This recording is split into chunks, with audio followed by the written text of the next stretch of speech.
ఏపీలో ఇటీవల జరిగిన సార్వత్రిక ఎన్నికల్లో వైసీపీ ఘోర పరాజయం పాలైన సంగతి తెలిసిందే.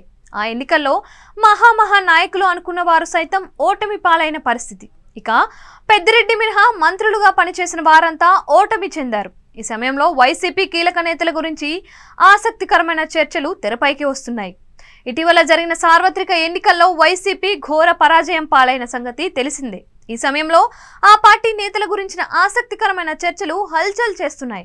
ఇందులో భాగంగా పలువురు వైసీపీ నేతలు పక్కచూపులు చూస్తున్నారని, బీజేపీలో చేరబోతున్నారని రకరకాల ప్రచారాలు వైరల్ అవుతున్నాయి. ఈ సమయంలో కొడాలి నాని గురించి గుడివాడలో ఓ టాక్ పీక్స్కి చేరింది.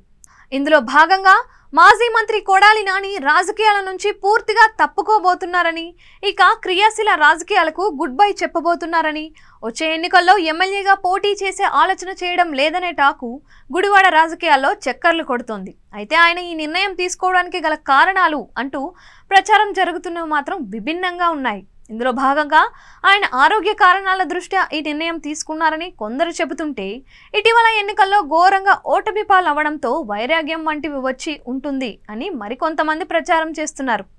కారణాలు ఏవైనా కొడాలి నాని గురించి గుడివాడ రాజకీయాల్లో జరుగుతున్న ఈ ప్రచారంపై పూర్తి స్పష్టత ఆయనే ఇవ్వాల్సి ఉంది. మరోపక్క వచ్చే ఎన్నికల్లో ఆయన కుటుంబం నుంచి నెక్స్ట్ జనరేషన్ రాజకీయాలకు రాబోతున్నారని, ఈసారి గుడివాడ ఎమ్మెల్యే స్థానానికి వారే పోటీ చేస్తారని ప్రచారం జరుగుతోంది.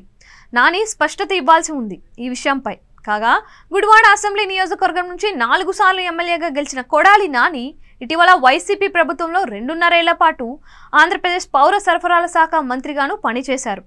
వైసీపీలో కీలక నేతగా ఉన్నారు. ఇదే సమయంలో నానికి state wide separate fan belt ఉందని కూడా అంటున్నారు.